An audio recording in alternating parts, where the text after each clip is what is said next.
Hello and welcome to EGW Writings Tech Tips. I'm your host, Darryl Thompson. We're going to take a look today at our EGW Writings 2 app on the iPad and learn how to create a folder within the Study Center. Let's go to the desktop and you can see when I click on the Study Center, it opens it over here. Now if I want to create a folder, in the top right hand corner you can see what looks like a folder icon with a plus on it.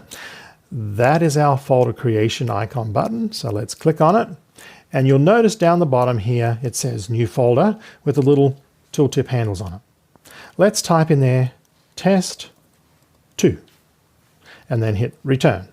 Now we have a folder created.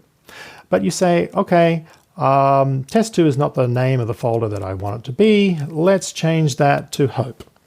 Well, there's a couple of ways you can do that. You can long click and it will pop up and you can click Edit, or you can swipe in from the edge and tap Edit. And when it does that, it reselects it and then I can retitle that folder. Now, when I create the folder and retitle it, you'll notice that it's dropped to the very top. So here it is up here. Now, if I want to delete or move this folder, I can do it the same method like re-editing. I just long click and I can move it.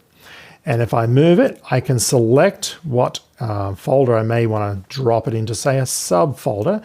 Maybe it's Hope within the Bible, so I'll tap on Bible. It will move the Hope element down into Bible. And you'll notice now that Hope folder is right there.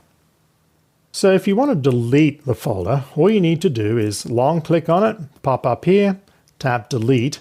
Be careful if you're fast swiping from right to left because it can delete it just by swiping it like that. So that's the second method of deleting a folder.